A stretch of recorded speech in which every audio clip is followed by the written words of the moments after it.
Welcome everybody. Just making sure the stream is working. If you can see me, let me know. I can see myself, so it looks like we are good to go. Thank you all for coming out today. We are, what is this? It's season 2, episode 50, so it's 102 overall. So we're going to be talking all about, well, business. We asked it on the last stream, and you guys all want more. There was a massive desire for more business-focused episodes. So what the heck? Let's do it. Let me just fix this camera here. Jeez, what is this? Amateur hour? All right, so we're going to be talking about marketing, especially for like the maker-style businesses. Because... yeah, it's harder than you might think, but it's also easier than you might think. There's a key to this, right? Marketing is, well, it's challenging. And really the first step is defining what it is you actually want to do, right? So hear me out. If you don't know what your target is, and you don't know what you want to sell, then you really can't market, right? Marketing is, in some cases, a shotgun approach. In some cases, it's a sniper approach. And I want you guys to be the one-shot, one-kill snipers out there, because ultimately, that will result in better, refined marketing. You can go after the... oh, let me just blanket market to X consumer or X target market versus knowing exactly who it is you're going after. So let's kind of define this real quick. You've got two styles of business. Well, there's three technically, but if you're small and you're new, it's one of two. B2B or B2C. There's also B2G. So business to business is B2B. Business to consumer is B2C, and business to government is B2G. So I will use those acronyms throughout just to have a little bit more brevity. So I do appreciate, if you're wondering what the hell I'm talking about, tell them to rewind or something. And yes, thank you, local maker MI. This episode is brought to you by today's sponsor, me. We were supposed to have a guest. They forgot it was back to school season. Maybe they'll be on next weekend, but it made perfect sense to do another business topic. And a lot of you, and I put out a poll on YouTube, so if you don't see the polls, make sure that you go over, take a look at our community tab, and make sure you get in on those polls, because the polls are what exactly chose today's topic. Marketing is kind of a problem, especially for makers. Makers kind of suffer from the, imposter syndrome. And I talked about this with Frank from Frankly Built. And yeah, we were really honest. It's a very, very tough thing. And I was intimidated by the fact that he at the time was 2 orders of magnitude larger than us. And that was a bad move. I should have ultimately said, no, I want him on the cast. And it's similar to when, I've reached out to Joel. Of course, Joel was going to film with Neil Patrick Harris at the time, so he couldn't come and hang out on the podcast, but Joel will be a future guest, so make sure you guys get subscribed for that one. But yeah, the big deal with marketing is kind of understanding your target. Right? If I go out there and say, we're 3D Musketeers and we'll print anything for anybody, you are going to have no chance at marketing. None. Right? Your budget is not big enough. To understand where you want that business to come from, you have to look at your climate around you. And I'm not just talking about how effing hot it is. Like outside right now, it's showing 36 degrees centigrade and it's 2 o'clock in the afternoon. And in my office, it is 82 degrees Fahrenheit and 47% ambient humidity. So fun stuff. But, and I do want to address your guys' comments and questions and all that. So make sure to put them in the chat. I'll be watching the chat. So if you have any questions or anything that you want specifically answered, please toss them in there and I'll make sure to get at them for you. Um, ultimately, are we still live? Okay, sorry. YouTube's like, you're not live anymore. I'm like, no, I'm definitely still alive. Okay, sorry. So you have to understand your climate, right? One of the big things today is going to be your political climate, right? You don't want to be doing a product that is going to immediately disagree with your local political sphere, whether or not you agree with it, right? So, if you want to go after the meme stuff, that's one thing, right? Particularly in the 2A community, we see a lot of like real meme stuff like the tack sack, which is a forward hand grip for a rifle of some sort, but it's a pair of testicles. It's completely stupid, but people buy the hell out of them because that's the kind of thing some communities are. So kind of understand what your community is around you, but also understand what you want that target market to be. And don't say it's everybody, because I will tell you a secret. It's not everybody, and you will fail if you think it is. Business is not a shotgun approach. You need to make sure that, at least immediately, right? When you're starting out, getting your name out there, you need to make certain that you have your target market, right? I said it in the description of this video. We're going to be talking a lot about customer persona, because hilariously, your customer persona to me is way more important than your marketing. Because if you know your customer persona, then all of a sudden your marketing gets easier too, because you know who you're going after, right? It's a thing. So let's assume you want to go after B2C, business to consumer. One of the big things that I succeeded with was in the fidget spinner craze. A lot of you remember those from a couple of years back, maybe 4 or 5 years ago, and they got huge. Now, I recognize very clearly that they were going to sell out around me. And if I could have a good line on ball bearings, we could easily produce them to order and make buku profit off of them, right? Because there was no other place to go. And it culminated with quite literally every Toys R Us in a 20-mile radius sending people to my store. Fidget spinners are one of the easiest, like, stupid target markets that we ever went after, and we hit it dead on. Like, absolute headshot, and it was amazing. It was like $15,000 in 3 months. I mean, it was insane. We were running at the time 12 printers 24 hours a day, basically. Maybe it was 10. I honestly don't remember. It was a while back. But yeah, it's you kind of have to know, right? Those of you that look at and say, well, what are my hobbies? Okay, so maybe you like tabletop gaming. Maybe you like minis. Do you have a place that you go and play? And is that place totally cool with consignment, right? Say, hey, I'm starting a 3D printing business. I'd love to be able to put my stuff in your store. I don't want to charge you a dime up front, right? No cost to you. And when things sell, we split the profits. Here's my wholesale cost. Here's what I want to sell it for. Is this enough if we split it? A lot of stores will be totally cool with this. Like, we have a local board game facility. Shout out to Your Turn, a board game cafe in Zephyr Hills, Florida. The owners are absolutely awesome, and I am trying to get the wife of the husband and wife team on this podcast because she is a powerhouse of UI and UX design. So, things people don't know about her. She's honestly one of the best in the industry for UI UX. It'd be kind of fun to talk with her about that. But they're totally cool with us putting stuff there for sale. The problem that we have is I don't want to run my machines for as cheap as the people want to pay.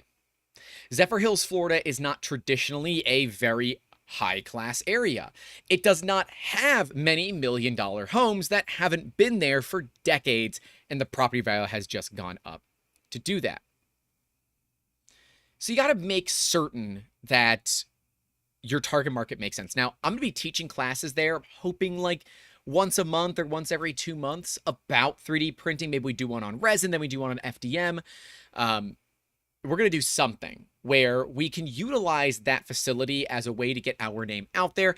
And I just really like the husband and wife team that own that business, so I want to support them wherever I can.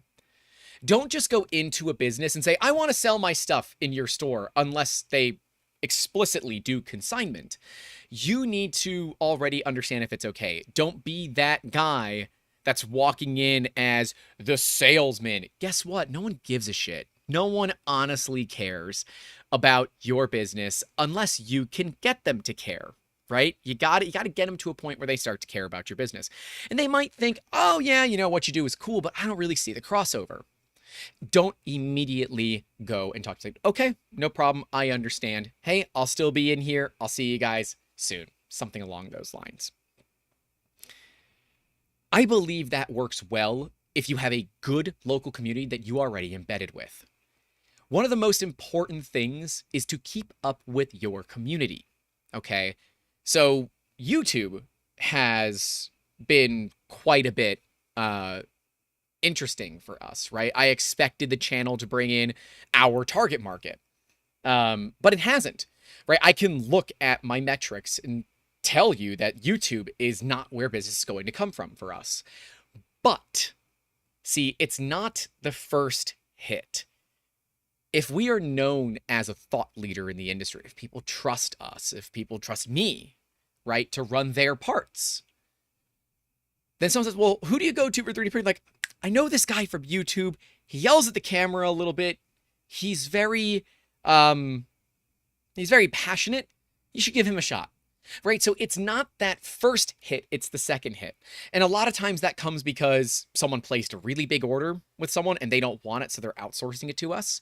But similarly, we just had an individual reach out who wanted to print a Prusa enclosure, one of the LAC style end table enclosures. He's a long haul trucker and wants to put his printer in an enclosure for when he's driving.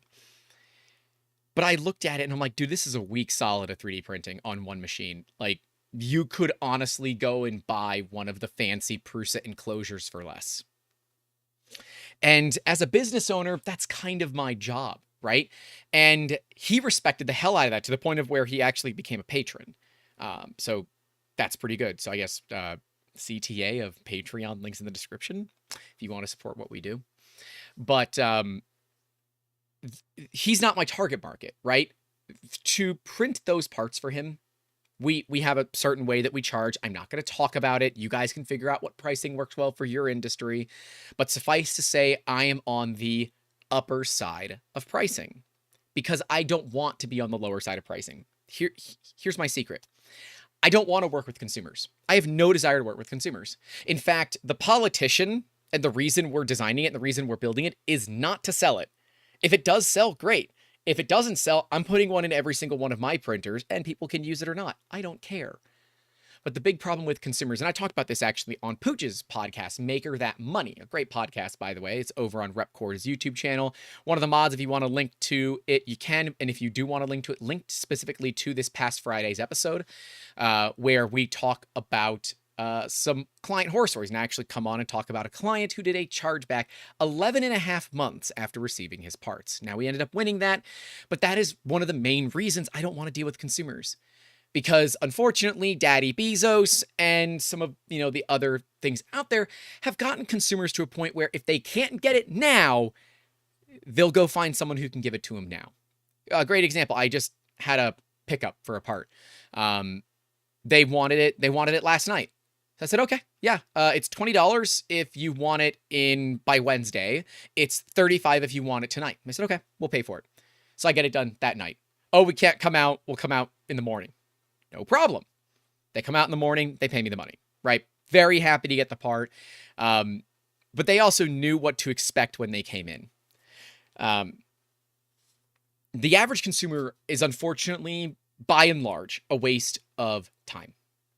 I'm sorry, we all kind of suck, right? We expect companies to immediately answer our questions, immediately give us refunds, and handle us on a silver platter for quite literally a $10 order. And as a business, I'm not going to do that unless I functionally have to. So when we look at the marketing, you do need to decide of what is your time worth to you.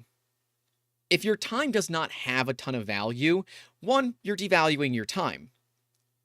But two, maybe B2C is the right way to go.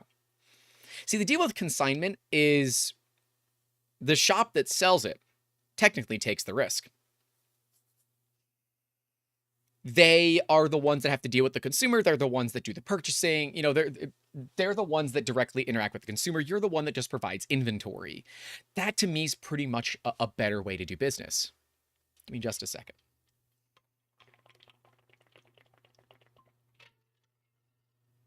Should have drank more water today. Oh well. That consignment lesson makes a lot of sense to me. But if you don't have a big community that will buy tiles from you at multiple dollars a piece because they're used to buying them for $6 a piece that are injection molded, and they're not going to buy your $30 a piece ones that are printed, you have to look at a way to stand out. Look at what already exists on the market. Look at all the terrains and tiles and things that already exist and say, how can I do better? Now, this is where I have to condone not doing this, but there's really no other way to do it. You have to go hire a designer. And you generally going to go to Fiverr, you're going to go to Upwork, you're going to find someone that you can have a relationship with, right? Building that relationship with someone to help you out is kind of the end goal. That's exactly what you want to do. But these people, you can't pay a ton of money because you have to amortize it out. We're going to talk about amortization in a minute. If you can't do the design work, you got to outsource to somebody else. Fiverr, Upwork, even the 3D request subreddit. I just used it the other day. We have a video coming up on the E3D Obsidian. It is not coming out this week. It's coming out when they officially launch it, so I'm sorry. It's soon TM. But I am printing a specific thing on the printer that I could not find anywhere online, so I paid someone to design it, and they wanted $5.50 each, or $11 total for the two, and I was feeling a little bit generous, so I gave them $11.91, which means after PayPal's fees, they got precisely $11. I didn't have to give them extra, but it's what felt right. It's $11 for something that would have taken me 3 to 4 hours to do. They got it done in about 20 minutes. And there's a massive value to that, to me as a business owner, because that lets me do literally anything else. And if that anything else is relaxing, is getting ready for a video shoot, on the phone, making a sales call, in a client meeting, there's value to that for me. And so I look at outsourcing where we can. Now, I prefer to insource where we have our own staff that work with us and for us, and we're able to just communicate with them directly. There are slightly different understandings of how that works, but just be careful about that. I'm going to adjust my mic here. Sorry for that. If your designs are like everybody else's, why would I buy your product? Think about that. If your designs are just like what's coming out of Games Workshop, why would I buy your product that's more expensive? Sure, I might feel good about supporting a small business, but ultimately, the vast majority of end consumers do not give a damn if it's a small business or not. You know what they care about? Cold hard cash, baby. They care about the Benjamins, or the Jacksons, or whatever you want to call it. If you're triple the price of something that's injection molded, unless they really want to support a small business, they know who you are and want to support you directly, or they prefer something that's 3D printed, they're not going to buy it. And that's a problem with dealing with consumers. When you look at businesses, for example, businesses are not so concerned about price. They're concerned about value. It's very difficult to understand and get value across to a consumer, right? I could literally charge $150 to $200 per head for what I'm telling you guys today. It's completely free and on the internet, but if people value my time, I could charge that. And in fact, we're going to be, not here directly on the channel, so don't worry, this is going to stay free, it's fine. But we are launching a learning management system called the Making Awesome Academy, which has a very well-defined target market, at least for now. It's going to get broader as the time goes on, but it's a learning management system, right? That's designed where I can make money for my time. YouTube is a loss leader, right? I've said this before. I do not make money on YouTube. I lose money on YouTube. But if you guys do want to contribute, I'm happy to accept anything there. As Mad Cat USA is saying, again, the old saying keeps getting mangled. It's not the customer's always right. The whole quote is, in matter of taste, the customer is always right. And, well, you shouldn't eat resin, you shouldn't eat plastic, because we all know that resin is toxic. So I don't care about taste. I'm going to do exactly what I'm told, and if you don't like it, too bad. It's just one of those cases. Duff is saying commercial work is bulk volume work. Residential is time consuming and emotional. It's absolutely accurate. Fix Some Dude says Benjamin and I are not as well acquainted as I'd like us to be. Brother, I feel that in my soul. Same, right? Small business means you are the last one to get paid. My goal every month is to pay the staff. And if there's anything left over, pay off some debt that we have. Right? We've got EIDL loan and a couple other loans that we have that are good debt, not bad debt, but still debt that I need to take care of, right? Networking is one of those deals, and Duff is talking about it, that he's concerned about the networking aspect. That's really complicated. And you all will find networking groups like, is it BWI? BMI? I don't know. There are these networking groups where it's like, we share referrals. Let me tell you, it will be a massive waste of your time in the 3D printing industry. They do not understand it. They will not understand it. And as someone that has been to multiple of their meetings, it is a waste of your effing time. Now, if you go there and you say, I do engineering services, I do custom yada yada, without mentioning 3D printing, 3D scanning, or whatever, and you're presenting a service rather than a product, you might actually get referrals, but ultimately I don't think that's worth your time. But hey, take that with a grain of salt. I'm not your mother, and I don't tell you what to do. Simple Electronics says, a friend of mine, another maker, has always told me, you never want to be the cheapest option. It always draws the worst customers. Absolutely. Let's back up and talk about the 80-20 rule. The 80-20 rule is that 20% of the work takes 80% of the time. And every year, I get rid of that 20% of our customer base. If there's 20% of our customers that are taking up 80% of my time, that's ridiculous. I don't want that. I will find those that understand the value that we produce. We go from there. Like, we do parts for a company that makes X-ray parts, right? They make X-ray machines. We do parts for them. They get billed a lot. But they're selling machines for millions of dollars. They're not concerned about the price of the part. They're concerned about what it does for them, right? 3D printing for them allows them to get what they need on a small scale basis. Their last order was for 10 pieces, and they order maybe like 40 or 50 of these a year. It does not make sense from a business level to make an injection mold for a big part. The part's like 14 inches long. In an injection mold, when you need 50 of them a year, it makes way more sense to pay quite a bit more, right? Because 3D printing is more expensive than injection molding. We talked about this in the last podcast. Go listen to it when you're done with this one. If they bought that mold, they'd have so much inventory for a product that is constantly changing. In the past 3 years, they've sent me 5 or 6 different revisions of this as they change their product.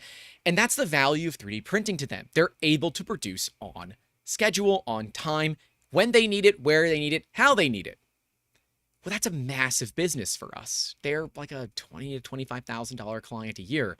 And all they do is say, here's your PO. You already have the files. Click print and ship them at this date. It's perfect. From a business relationship, it's perfect, right? Now, they did just have a changeover. My contact there is no longer there anymore, and I have a new guy. I don't know how that's going to go.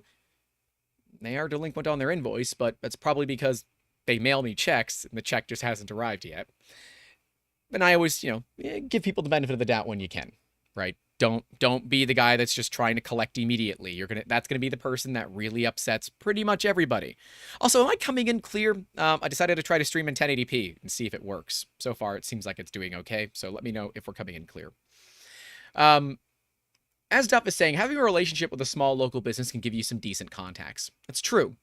So the gym that you go to, heck, I literally any place that I've gone to, I try to talk to people. And I know it can be very daunting. I'm introverted as well, right? And I know that might not make a ton of sense because you all know me as kind of very extroverted. But as soon as the camera goes off, I sit back and I wait, right? I have to recharge. And there's this persona, I guess, it's not really a persona, it's a cadence, right? So when I'm talking to the video and I'm talking with the camera, I always have a dedicated cadence. That way, whenever we're recording, it's pretty simple for us to just go ahead and cut things out and not really have a massive jump. That's my cadence for video. It's a very slight tweak to the way that I talk, but it makes editing considerably easier. You guys get this, of course, raw and unfiltered because I think it's more fun that way. The Brian Weber says, I hate talking to people on the phone. I actually much prefer the phone because if things aren't going well, hey, I got to go. I got another call coming in. How do you leave a business where you're trying to talk to them and they're just treating you like an ass, right? They're just being a dick to you. How do you get through that? Buddy, I don't know. And as someone that I used to do sales, so let me back up and say that I do have a background in sales. I worked for a drilling company prior to starting my own 3D printing businesses, and at my peak, I was clearing about $20 million a month for their company.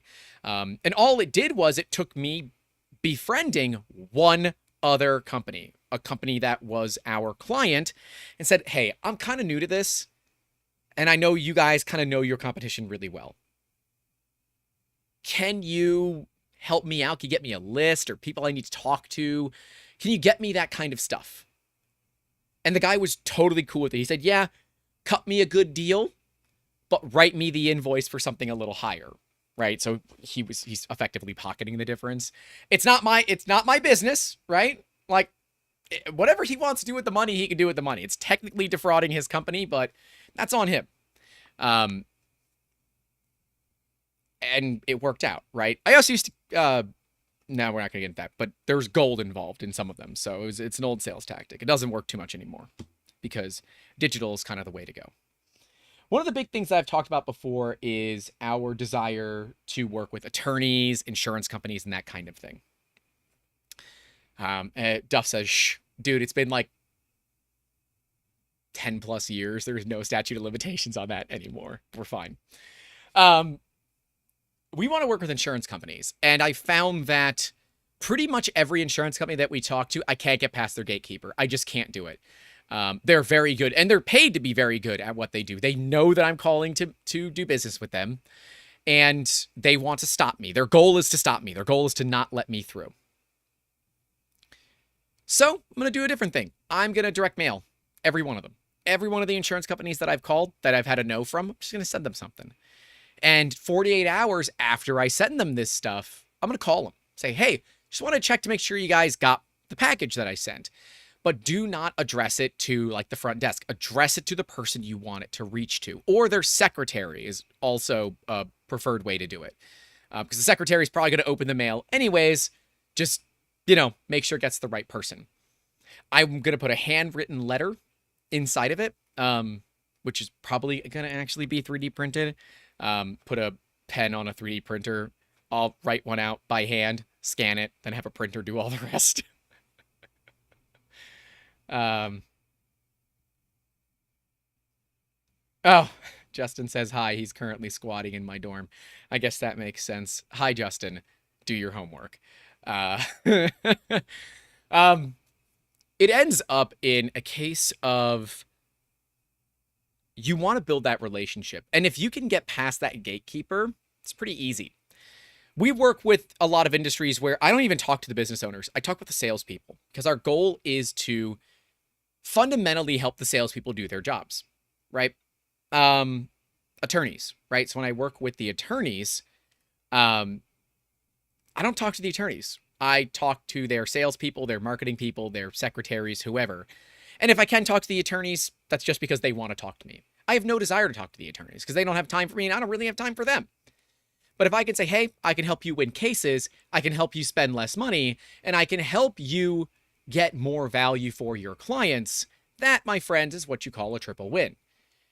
But it is also requiring that you are able to prove that value. That's where social proof comes in. Let's talk about that for a second. Social proof is complicated. Social proof is complicated, to say the least, because it's not well defined. It's not well defined. For me, the YouTube channel has kind of been my way of doing social proof. If it wasn't immediately clear, a lot of these videos recently have had pretty specific subjects. We've been interviewing a lot of inventors. We've been doing business focused stuff because when people ask me questions or when I work with inventors, I can send them these podcasts and say, hey, take a listen, watch this. This will tell you about what we do, how we do it, who we've worked with, what their stories are. And that means that's less time for me. Automation is key to making money. That's why we talked about belt printers. We've talked about the Quinley system. I still have to do that. I don't know. Let me know when you guys want to do a live stream to put a Quinley system together. That might be a fun stream, or it's going to be a disaster. I have no clue. Sorry. It's easier to take drinks when you have guests, because when they're talking, you can just take a drink. But, yeah. You have to look at building that relationship. And I know you're going to sit there and say, but Grant, I don't want to build the relationship. I don't give a shit. You still have to do it. It's a requirement. And this is going to sound really weird, because it is really weird. But a lot of my friends were clients before they were friends, right? The nozzle that I got, the first diamond nozzle that I got was from a buddy of mine. I met him because I made his wedding cake topper like 7 years ago, or 6 years ago, something like that. It was like one of the first small jobs that we had when we opened up 3DM. They walked into our business, they wanted to make a cake topper, and we made it. We have both since lost it, or that they have theirs, but it's broken. I have no idea where the file is. Such a bummer. So I'm going to probably end up just having them flatbed scan it and we'll reproduce it. But they're some of my good friends. Like, they live on the other coast. I've been over to their house a few times. We filmed some content over there, but it ended up not making it out of the cutting room floor. It didn't make sense for the channel. Maybe we'll release it for Patreon at some point, but right now it's going to stay hidden. And like my doctor, my previous doctor, my GP, my general practitioner, he was a client before he was my doctor. And I'm like, oh, this guy's pretty cool. I like him. What do you do? Right? You get to know people. Oh, I'm an advanced registered nurse practitioner. Hi, Scott, if you're watching these. He's a really cool guy, right? We have a lot of the same interests. He's into metal casting, which I've never done. So, like, gone over to his house and watched him do it, kind of hung out and learn about it. And that builds that relationship. Now, there's a lot of effort there. Scott is not, like, someone who is going to bring me a ton of business, but Scott talks about us. And Scott's a good friend of mine, right? When I hurt my back, when I couldn't move, I called him on his personal cell phone because that's what we do. He's like, hey, I'm at work. Is everything okay? I said, no, I'm hurt. I need help. And he stepped out and he helped me. The value of that relationship is ultimately well beyond the maybe $1,000 or $1,200 he spent with us, right? So that's a time where that networking, that marketing, that relationship building has come out to be incredibly valuable. Now, I'm not saying go and take advantage of people, right? That was smoke 'em if you got 'em instance. It was April 9th of 2020, okay? So imagine what April of 2020 was like. You weren't just voluntarily going into urgent cares to get help, right? So just please remember the time. So Kevin 3D Creation saying, I need help getting endorsements for my 3D models. That's a tough one. So Kevin, you're a TikToker, I believe, right? You do a lot of TikTok work. That's the thing with the creation. So the big thing as a small creator and small marketer and small business is you're going to spend a lot of money, right? All of the filament that you see behind me and a lot of the filament you don't see, I have bought with my money, right? I don't have a filament sponsor. I'd love one. I would love to have like Printed Solid as a filament sponsor, but then I do have to very much segment business versus the channel, right? Because they're sponsoring the channel, they wouldn't be sponsoring the business. Now, mind you, the channel allows me to write off all my filament purchases because I use them in videos, so it's a marketing and advertising expense, but that's, kind of irrelevant. Kevin's 3D Creation says he's on all media platforms. you have to kind of know who you're going after. And don't just say, hey, give me free stuff, because it's not going to work. If you want a company to work with you, approach them with a deal. Say, hey, I've got this big project coming up. I would love to feature your products in it. These are the expectations. This is the content that we're looking to make. And here are my metrics for, average view count, view duration on all your platforms, right? You basically have to build a one-pager with all of your information on it. Give the company some time to think about it, and they'll either decide to work with you or not. You can't wait for companies to come out to you to do it. Now, I've done that a few times. Snapmaker, of course, was one that that just found us. And honestly, their printer has been absolute dog shit. I've talked about it, I've tweeted about it, and their support has been even worse because they've sent me now 3 emails about laser cutting, which has nothing to do about why I contacted them. So yeah. As Duff is saying, you want to invest time into that community as well. I will say, if you're a small creator out there and you're a small business, you better get your ass on MakerDeck. 100%. We streamed our first print yesterday on MakerDeck. It's actually the one still on the printer behind me because I never took it off the printer and I didn't get a new print started before I started streaming today. So, be careful about that. But and of course, make sure that the things you're printing on there, you can print. There's no non-disclosures or any contracts surrounding it that would get you in trouble. But MakerDeck is one of the dummy, stupid ways to get your stuff shown because, oh yeah, it's designed to be a makerspace. You're literally using it for what it's supposed to be. CRS1 is asking, how about product differentiation and niche capture? That is a good question. You need to understand your niche. And have a few. When you start, have a few. Find which ones work for you and go after them. Because let's be real, if you're a maker, you might not have a marketing background. And that means you're going to have to take some guesses. Now, the nice thing is, if you're a maker, right? What is your cost to make something for an industry, right? Maybe 20, 30 bucks for a cheap designer, 5, 10 bucks in filament, stream this thing on MakerDeck, and you're done, right? You're all in like 35 bucks to test a market. Like, come on now. That's like literally, that's nothing. I've spent more on dumb shit in the past week, right? If you can do reasonable advertising for less than $100, I always say to do it. And you can test it, right? $100 lesson sounds like a lot of money. And it is, right? $100 is like food for a week for me. I don't need a lot. Even so, that's still that's over 10 bucks a day. You can eat on 10 bucks a day if you cook yourself. Anyways, that's off topic. See, this is the maker kicking in. You really want to make sure that you're segmenting yourself and you have that defined niche. So we look at a customer persona, and that kind of is, who are they, right? And I'm not just talking about, their name is Fix'em Dude, they're located here, then that's it. No, I want to know Fix'em Dude's, I know Fix'em Dude's, I want to know their real name, I want to know what they do for a living, I want to know what their average household income is, I want to know things about their family life. Do they have kids? Are they married? Do they cohabitate?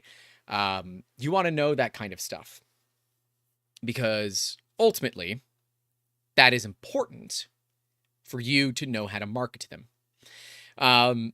If I want to market to one of the hoity-toity communities near me, I'm not going to say that, oh, I have the cheapest 3D printing on the planet, because they don't give a shit. They want value. Hilariously, though, people with a lot of money are also generally some of the most frugal, so just be careful about that. But yes, you want to segment it. And let's be real. The cool thing about making, and kind of the bad thing about making, is you can make whatever the hell you want, for whoever the hell you want, whenever the hell you want. And that means that having a defined target market is complicated, right? If you're a lawn care business, you do lawn care. That's all that you do. You do lawn care.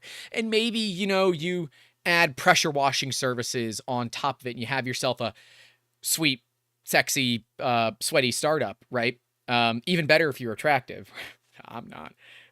Your boy ain't going to be. It's like It's now 38°C outside. I am not going to be outside mowing the grass right now, even though all my neighbors just mowed their grass. And now I have the longest grass, and I have to do it. I'm not mad. I'm not happy about that. I feel personally attacked. Anyways, you don't want to be fighting over the same slice of pie. I'm in touch with all of my competitors locally, at least the ones that have reached out to me. A lot of us got together right when everything started happening in 2020, and we said, all right, we have to work together or we're all going to lose. And it took us all being very vulnerable and saying, these are our target markets and who we're working with. And we said, these are the areas that we want to work with. Duff says, damn, Grant is turning into a dad. I have 2 acres, and mowing that even with a riding lawnmower takes like 2.5 hours. And for those that don't remember, I have a bad back, and riding lawnmowers in a lot of, uneven grass and terrain kind of sucks on your back. It's not going to be a fun night, but it is what it is. There's nothing I can do about it. But we all kind of agreed that fighting over the same slice of pie was absolutely ridiculous.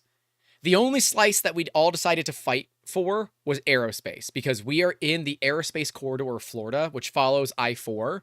I'm north of I-4. Some of them are south of I-4. Some of them are at the end of I-4 when it turns into 75.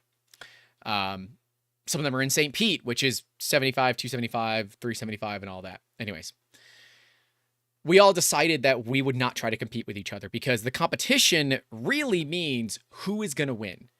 And whoever loses their business.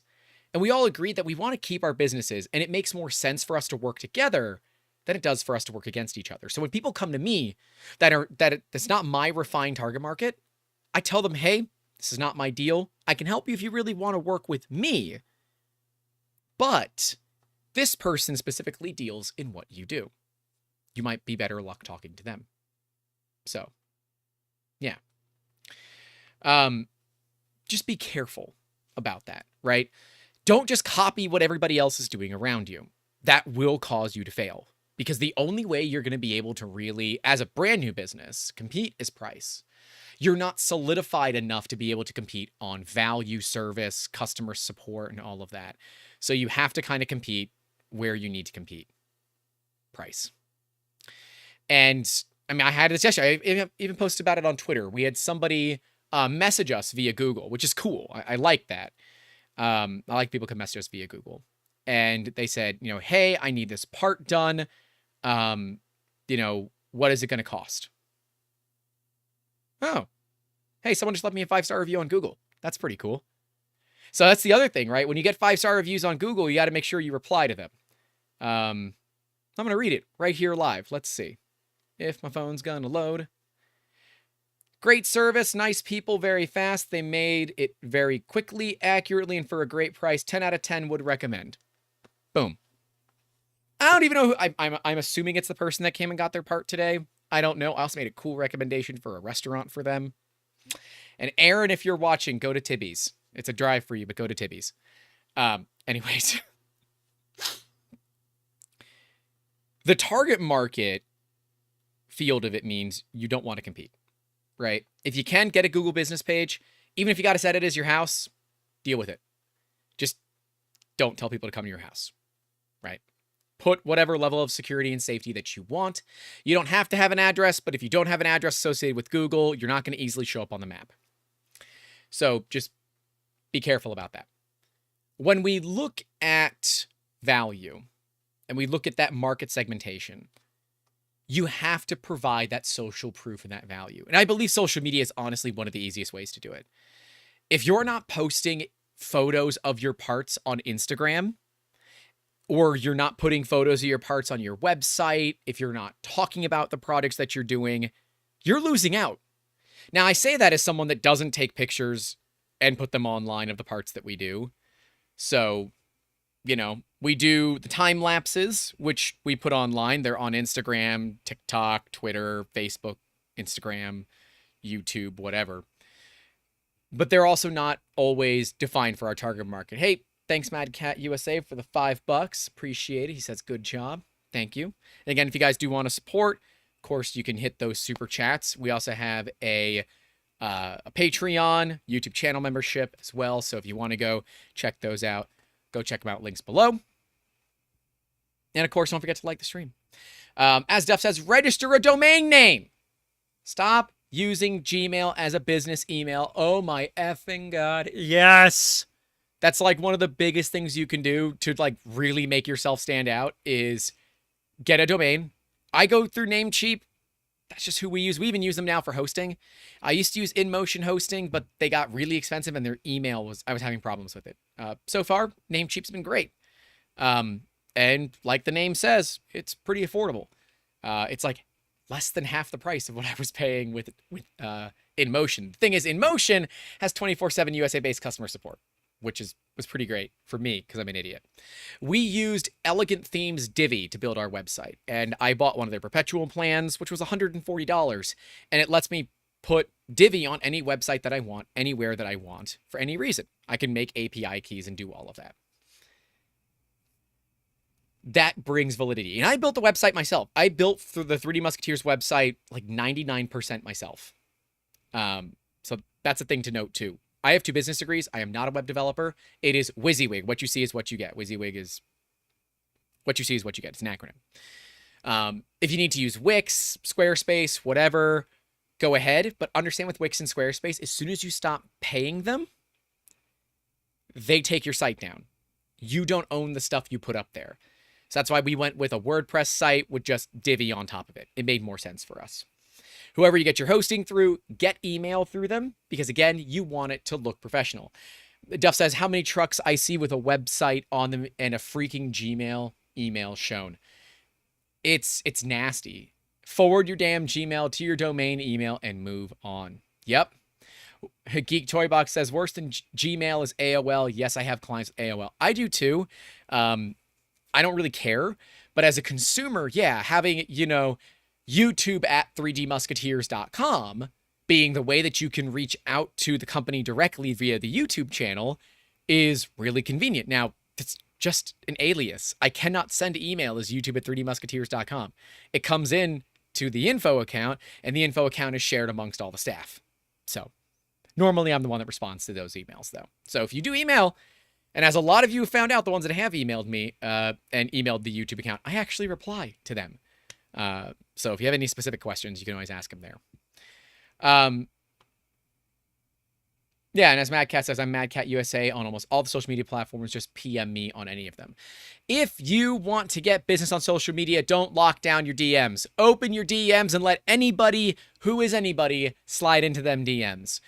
And it's going to suck because you're going to get a lot of spammers, particularly on Instagram. We have a huge problem with spam on Instagram. But it's just part of the deal, right? Be aware with Google. Google, when you set up a Google My Business page, they do track your phone calls. So if you happen to miss a call and don't call it back, they dock you. And it's a pain in the ass to deal with.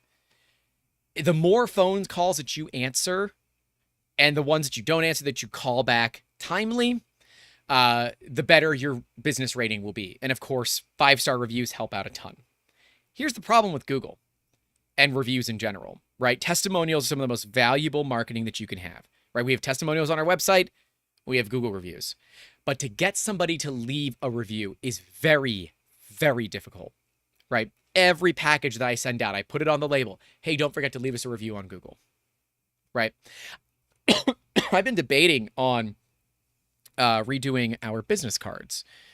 Oh, this one's a dirty one, but our business cards look kind of like that. Not going to leave it on for too long because it does have my direct company email, but whatever, I don't care. We might put on there, hey, review us on Google. Or maybe I'll put it in my signature. But you have to be careful with that because you don't want to send that to people that are pissed off at you because a 1-star review can be bad. We had someone leave a 1-star review on our Google page that just said closed. It was when we were moving locations from one to the other. And it took me like 6 months of reporting it to get it removed because we weren't closed. We were moving. That's a big difference. We were there. We just weren't set up. So, yeah. Madcat USA says, when are you going to send out some of those awesome stickers? Eventually, I've been so behind on Patreon shit. So if you all are patrons and I owe you things, just please remind me. Just send me a DM or something. I am so far behind on that because it is daunting as hell to get all that stuff together. So I apologize, and I will get those out soon. TM. It's part of the thing of being like, I was working till I went to bed at 4:30 in the morning, and I was up again at like 7:30, 8 o'clock to keep working. We had a project that was due by noon today, and I knew that I wasn't going to be able to get it done before noon unless I stayed up. So I learned how to do animation inside of Fusion 360 last night. But I got the job done, and that means the customer is happy. So just be careful of those things. Looking at target, hold on. At some point, I'll have to transition my website from photography or create another specific to 3D printing. So Andrew Rogers, if your website is currently around photography, you should make another one. Have a link at the top, like as a top menu that says 3D printing, and that'll just take them to the other website. Segment your businesses. Do not mix them. We're even considering segmenting the scanning side of 3D Musketeers into a completely different brand. So that's eventually, maybe. We'll see. Communicate, communicate, communicate, communicate. Look at your target market. Where are they going to be, right? The 3D printing community is heavy on Twitter, and now with MakerDeck, heavy on Twitch. So where am I? I'm on YouTube, and I'm on Twitch, and I'm on Twitter. And I run the Twitter personally, right? The Twitter is just me. It's literally just me. I do all the posting on Twitter and all of that. Well, I guess I don't. I do the time lapses and all the other shit posting on Twitter. I do not do the postings for the main channel videos that go out. That's done by one of our staff members, and we do have a copywriter to help out with those kinds of things. Simple Electronics says, my host allows me to host multiple websites, so I've only paid for one host, and I have 3 websites. Ben Stanley says, do you have a link to your Twitch? It's just twitch.tv/3D Musketeers. I do not stream on it often. We're multi-streaming right now, so it is also on Twitch, but I am mostly paying attention to YouTube because that is my primary audience. We will be looking at doing more stuff with Twitch. I just don't know what the hell it's going to be. We might end up streaming when we're doing prints for MakerDeck, also streaming it to Twitch.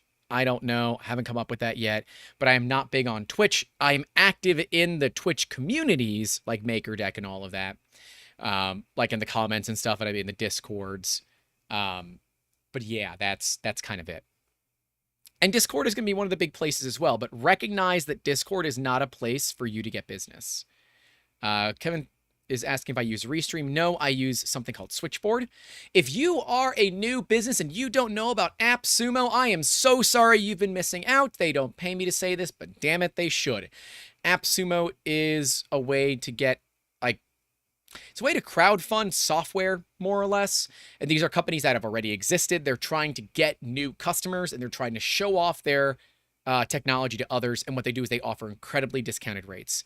Switchboard, which, let me see, their website is switchboard.live, I guess. I don't know.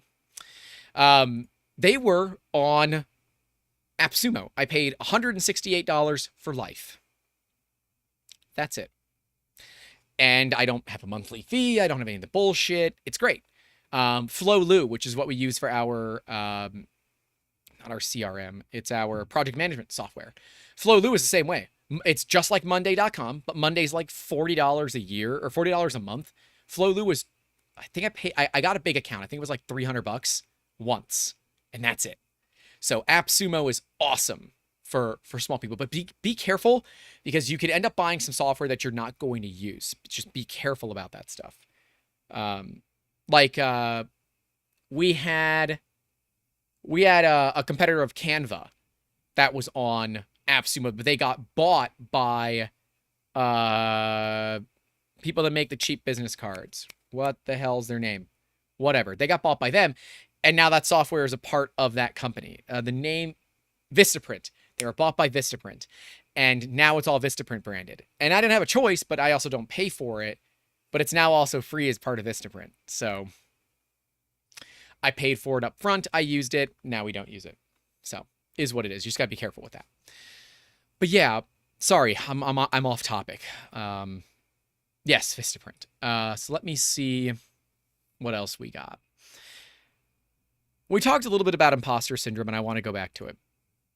Comparing yourself to other 3D printing businesses is a bad idea. We're all going to do it, right? I'm going to sit here and tell you not to do it as I myself do it, right? Like, I still am like, I don't want to bother Joel, but I really want him on the podcast. I didn't want to bother Frank, but I want him on the podcast. And I had Frank, we're still working on Joel. And it comes down to, you just got to do it. And I know because a lot of us take everything so personally and so frankly and so seriously that it's easy for us to have our emotions take control. I'm not going to say that you're wrong for doing it. You're human. And I think that's something that you need to recognize, that being human is totally fine, right? And please don't bother Joel for me. I'm going to, DM him and all that. We've been talking over DMs a little bit. It's fine. Please don't bother people, right? But don't also go reach out to people to like hawk your wares, right? Like Kevin, you make parts. So why don't you reach out to content creators and say, hey, this part I think would fit really well with your audience. I'd love if you would print it for one of your episodes, right? Put it in an episode for some reason. I'm going to try to do this pretty soon. I don't know if it's going to make it in Wednesday's video, but 3D Printy, shout out 3D Printy, helped me out a ton. He saved me on a client project. And I said, dude, and I sent him $50 via coffee or Ko-Fi or whatever the hell it's called. He's like, wow, that's so much more than my time. So I said, no, it's not. You just saved me like $3,000. $50, like that's easy. That's an easy $50 for me. But I also want to put his parts in an upcoming video where I probably wouldn't have because his parts don't really fit with our audience. But now I'm going to do it because I want to help him. He helped me, so I want to return the favor. So it works, right? Yeah. Find the markets that will work. If you're trying to get on to influencers, understand that some influencers have a dollar amount. Some don't, right? We're still small enough to where I don't know what to charge because I don't know what it's worth. And that's part of the reason I want to talk to Joel, is try to understand some of that value. But we're also looking for a producer, right? So I want someone to go out and actually find those sponsorships for me so I can focus on creating content and then running the business, right? Again, outsource what takes up a ton of my time. So that's why we self-sponsor basically every episode, because it is more beneficial to me to just self-sponsor it than it is to try to spend all this time working with a sponsor. So there's some inside to it there. All right. Imposter syndrome again. We of course got away from it. Of course we do. We always get away from imposter syndrome. It is easy to compare yourself to others. And I do it. Everybody does it. But you do have to get through it. And we talked about it with Frank.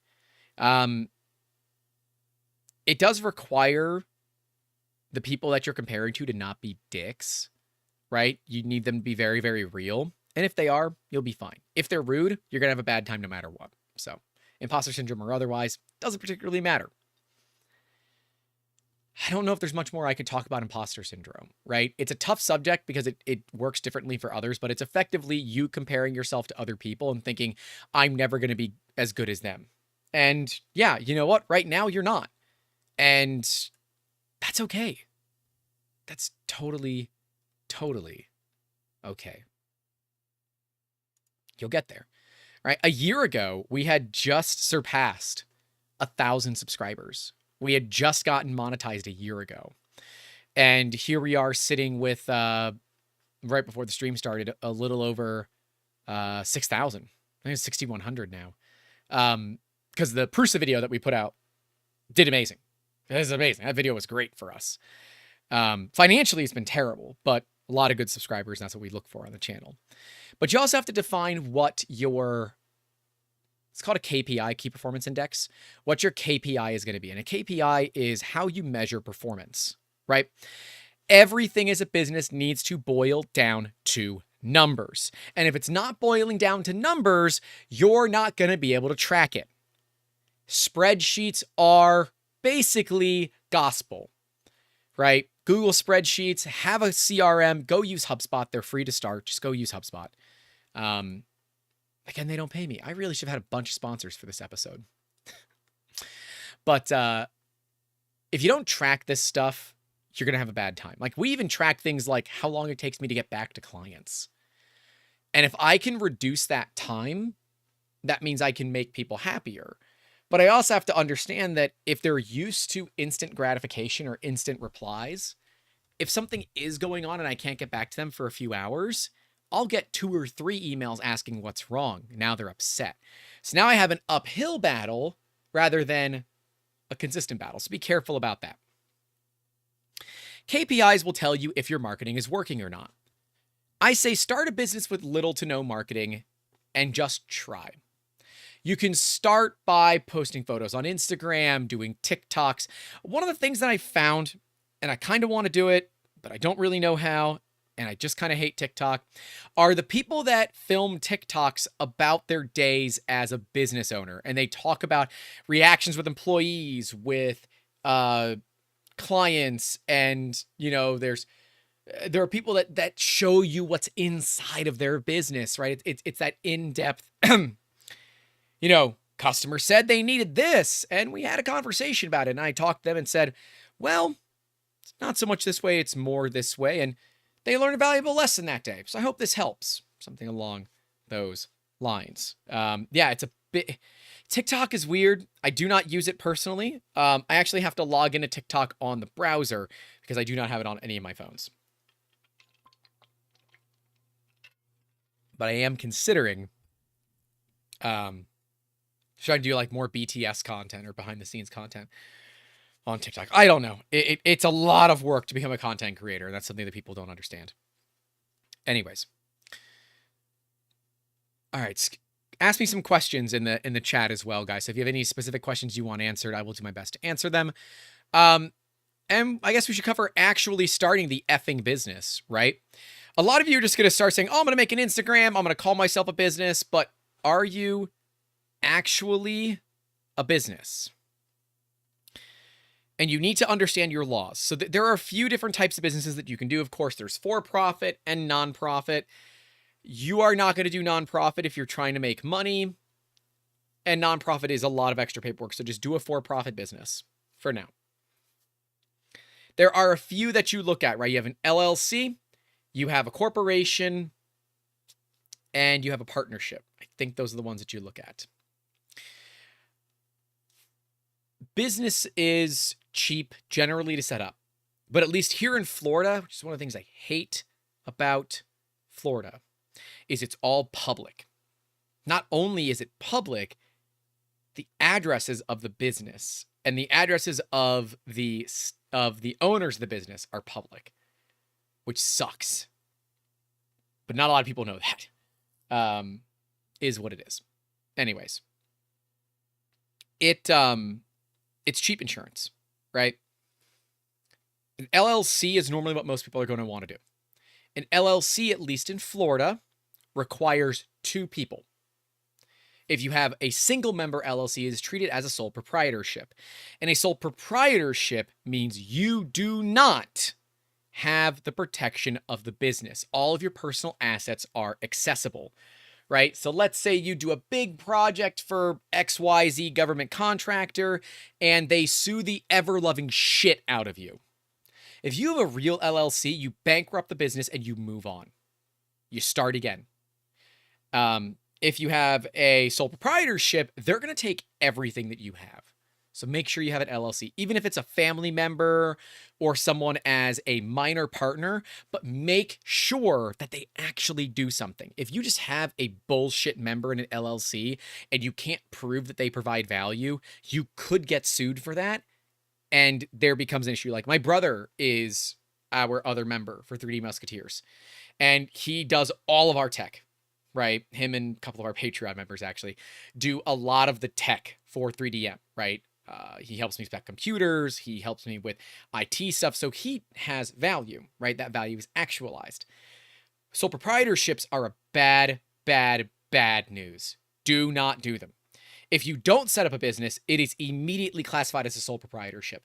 And remember, pay your damn taxes, because Al Capone was not caught for being a gangster. He was caught for tax evasion. Don't steal from three-letter organizations. Don't deal with three-letter organizations if you can avoid it. Business license necessary, Mad Cat is asking. It depends. Some areas will require you to have one, others won't. My area does, and it's like $50 a year. I just don't care. I spend the money. It is what it is. Simple Electronics is asking, how many printers do you have, and what is your average ROI on a printer? We have 40 3D printers at the moment, and ROI is continuous.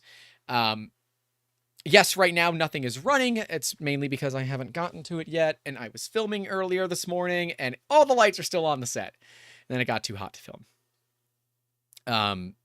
But if the printers don't break, and they don't need a lot of maintenance, then, yeah, they're pretty much extended ROIs. Traditionally, I don't buy printers unless I can basically pay them off in 2 to 3 weeks. The average Prusa we can pay off in 2 weeks. The Fusion 3 above me, the F410 right there, it's a $5,000 3D printer. Now they're 6, but at the time it was 5. I paid it off in 3 days. I bought it to do specific jobs, and those jobs immediately paid for the printer, and the jobs just took a few days to do. So that printer cost me nothing to sit up there. It's off. It doesn't cost me anything. And in fact, I've got pieces that will go on it. That's pretty standard. So don't expand further than you need. If you only have one printer, get another printer. You need to have at least 2. I always say minimum 1 more than you need. Because in the event that your necessary printer fails for some reason or breaks, you need something to fall back onto. That's just basic insurance. Duff is saying, don't forget the insurance. That is a consistent problem for us. In fact, I don't have insurance. We are fully self-insured. Now, we can do that. That's a risk that I take. I'm fine with that risk. Check if you're doing your business out of your house. Maybe you can add on to your homeowner's insurance. But a lot of places and a lot of insurance companies, when they realize that you're doing 3D printing, will drop you. So just be very careful. Don't lie to insurance companies, right? But be careful. Like, we got dropped. We have a second office where I'm an entrepreneur in residence. We got dropped because of exposure to 3D printing. They're afraid we're going to produce and sell 2A things. 2A being stuff that have serial numbers on it, which, by the way, would be a federal crime. So, but the same company also insures machine shops, no problem. So it is due to a lack of understanding. Insurance companies are afraid of things they don't understand, and because they're afraid of it, they don't insure it. So just understand, for a 3D printing business where you're using printers, you probably will not be able to get insurance unless you have the right people. Now, if you do have insurance on your 3D printing business, please refer whoever you work with to me. I would love to get insurance on 3DM specifically for the scanners. But that's just something that I've pretty much written off. Geek Toy Box dude said, dude, I just found my new business. Insurance is not as easy as you think. Yeah, so I recommend LLC. A lot of people will choose Delaware. Delaware is kind of the cheat code for LLCs. Delaware has more companies registered to it than people that live there. The thing with Delaware is that everything is private. Nothing is public. Not the names of the people that are in the business, not their addresses, not their phone numbers, nothing. Delaware enables you to have complete and utter anonymity. But a Delaware LLC is expensive, and I didn't want to go through that process. And I said, F it. I don't really care. Everything is public in Florida because it's Florida and they just don't give a shit. So I just deal with it. Looking at C Corp and S Corp, I don't generally recommend C Corp and S Corp to start with because both of those do require, by law, that you pay yourself. And a lot of times when you're starting a business, you will not be paying yourself. And if you think you're going to start a business and instantly make money and pay yourself, you're wrong. You are not considering anywhere near enough variables that you're missing out on. Things like materials, failures, staffing, marketing expenses, website hosting. All of this stuff adds up very quickly to you losing money the first few months. I guess Nevada is the place you go in the West, apparently. I don't know. I'm in the East.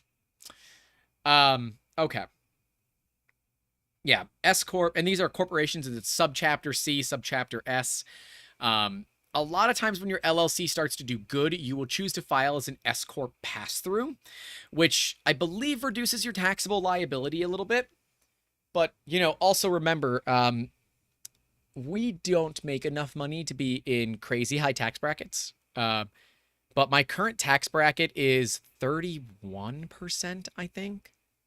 And by the way, that's clearing sub $100,000 a year. I'm paying 31% in taxes. And Florida does not have any state income tax. So I don't pay any state income tax. I only pay federal. And I pay 31% to the man. That sucks. So that means for every dollar the company makes, I am only netting 69. Nice. Percent. Is it really 31? I'm going to have to look now. It might be 27. It's between 27 and 31. Nice. But, yeah. Be careful of that, because that will bite you in the ass. If you're not preparing to basically put half of your money away for taxes, you're losing. So be careful about that. We're moving away from marketing a little bit. All right. Someone give me a question here. Someone give me a business. What are you struggling in? Let's just talk about it.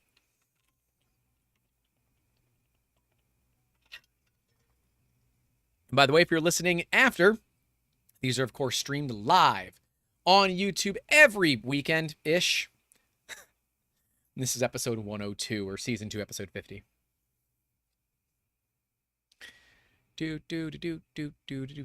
There's always a lag on chat. No one's asking questions. Wow, you guys are terrible today. That's fine. So let's look at, Grant, how can I start with my marketing? The answer is just do it, right? Know where your customer persona is going to be. Know what your customer is going to look for. Know where they're going to be. I'm finding out that a lot of lawyers spend a lot of time on TikTok. So we're going to be doing more content that's specifically driven for lawyers on TikTok. We're going to see if it works. It's going to cost me about $100 a video. Basically, is what the videos run at the end of the day. And if it works, it works. If it doesn't, it doesn't. Fix Him Dude says, when/did you decide to quit your full-time job and go full-time? I have been a full-time entrepreneur for 12 years? No, 10 years. 10 years. I did not like working for other people. I had a lot of bad experiences working for other people, and I decided I wanted to do my own thing, and I knew that was a risk. I had taken some money, I had built a little bit of a nest egg, and I said, F it, let's see what happens. Now, for those of you that have heavy expenses, if you live somewhere where rent is expensive, you don't own, maybe food and gas are expensive, you might not be able to quit your day job. And that's totally fine. You have an 8 to 5 and a 5 to 8. And yes, that means you're going to be working 40, 60, 80, 100, 120 hours a week, and you're going to burn yourself to the ground. But if you can put out that fire consistently, you'll be okay. Working hard in a business is normal, right? And if you work for a small business, you do one little task. When you are the business owner, you are everything. You must do all of it yourself. Just be careful about that. As far as when you should quit your day job and look at going full-time is 1, if you can financially afford it. 2, if you're going to YOLO it and just go for it, whatever, make that decision. Or 3, if you really do want to heavy focus. It is complicated to have a day job and do something at night. And sometimes people find their ability to have like an Etsy shop or something like that. But it can be complicated. Now, I took a day job in 2019.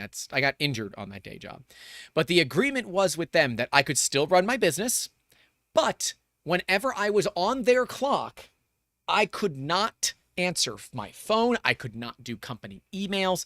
I could not do any of that. I belonged to them. Now, what I would do is I would take my lunch and I would call people back, because on my lunch, that's my time, not theirs. So I would call back, I would do emails, and I would do this all on my phone. You need to make sure that if you're working for somebody else and you have your own business, that you do not intermingle the electronics. Do not have your personal email on a work email, right? Or don't have your company email on the company you work for's computer. There's a thing called ShopRite. It's complicated. It requires law school. Don't bother with it.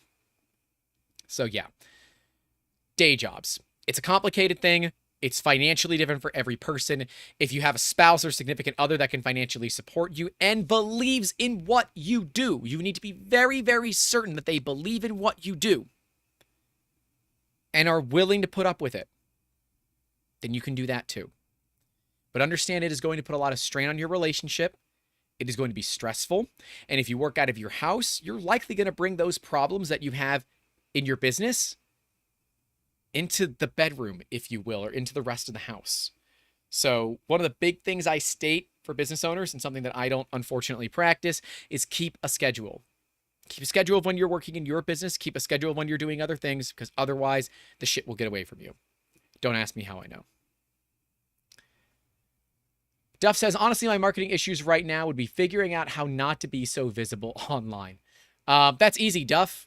Stop posting on the Duff channel, or the Duff page, and use Throwaway.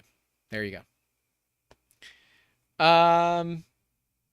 Ben Stanley's asking, on the topic of printers where reliability is required, what printers do you recommend? Prusa, Prusa, Prusa, Prusa, Prusa, Prusa, Prusa, Prusa, Prusa, Prusa, and Prusa. I am routinely called a Prusa fanboy and someone who just always shits on Bamboo. And while I do give Bamboo a bad rap, I also gave Prusa a bad rap when they first started too. Bamboo has to prove it to me. From a business standpoint, Prusa's just effing work. And you'll see, Wednesday's video is going to be all about the Beagle Cam. And I literally plugged it in and clicked print. I did have one failure that was my fault on the filament side. We're probably going to end up cutting that out of the video anyway, so now you know, but you probably wouldn't have known. Now, the settings were shit, so the model doesn't look great, but I printed some carbon fiber with a Revo, so you guys can decide what that's going to be. Anyways, that, yeah, it just worked, right? That Mini I printed with in my car. I've printed on my desk. I've just done whatever I need to do with it. It just works. We have 13 Prusas here. We have 9 Mark 3Ss and 4 Minis. I run the Mark 3Ss first. They're more workhorse machines. The Minis are great because you can print a handle for it and just take them with you to places. So when I go to client meetings, the Minis come with me. They're easy to hold. They're easy to carry. They're easy to move. And because they're cantilevered, they allow people to really see them working, and they look a lot cooler on a desk. So there's that. Simple Electronics is asking, what will happen if your marketing HR director makes a mistake? Do you fire her? What if she knocks your potted plants off the floor? Does she had to pay for them? So for those that don't know, and this is actually on my website, so we have a professional website, but if you go to the About Us page, you'll see my cat is our director of marketing and director of HR. There is an expected amount of breakages and things like that. Thankfully, she doesn't knock plants off things. She likes to knock bottles and cups off of things, but she doesn't get up on the counters in the kitchen, so I don't have to worry about that. But she has made mistakes. You know, we've made some wrong calls, and the cat has absolutely approved them. So it happens. That's money that you spend. Those are lessons that you learn. You come out of them being stronger than when you are when you went in. And that's ultimately what matters. I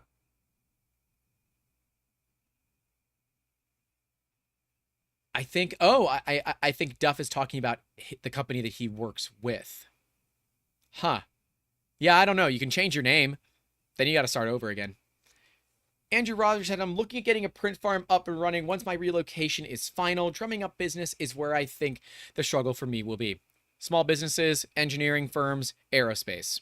Print farming is complicated. Let me be very clear about that. A lot of people that print farm for themselves. I am building a print farm for myself so that I can farm out the politician. That's the goal. The goal to expand the farm is to build out the politician. That's what I want to do with it. And that means I can run multiple printers. But it also allows me to say, hey, I had all my printers busy yesterday.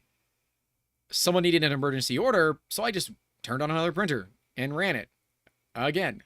So it made sense, right? Again, those spare printers help out a lot. But don't just build a print farm hoping that people are going to come. They're not. They're not just going to miraculously find you. Let me be clear. At least once a month, I get a phone call to print out a receipt, to print out a shipping label, to print out a poster. It happens all the time because people don't read. And if they don't understand it, they're not going to find it. So, yeah. Let's see what else we got here. Hope that works. Hope that helps. Lightspeed is asking, what is a politician in the printer sense?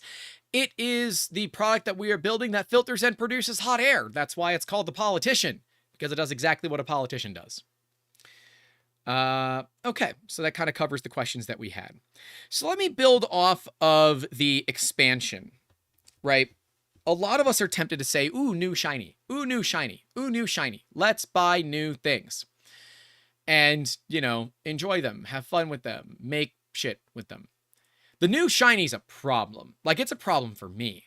Like, to the point of I have set a discretionary spending limit. If it is less than $10 and it's something that I want and it's an impulse buy, I buy it.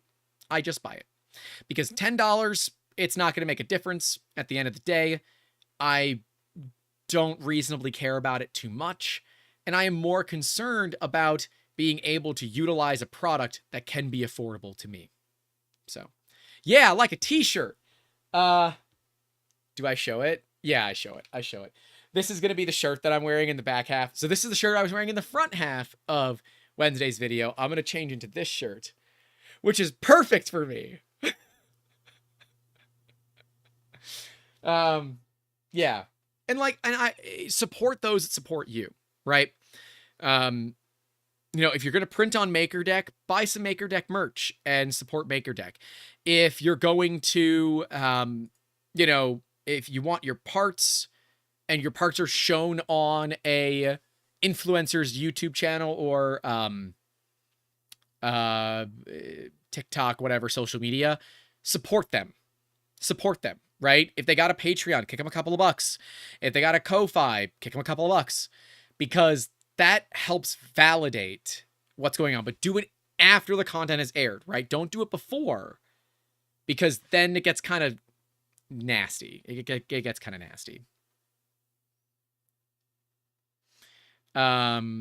Just seeing what's going on. And yes, MakerDeck has merch. Of course, Fix Some Dude knows that because Fix Some Dude designed it.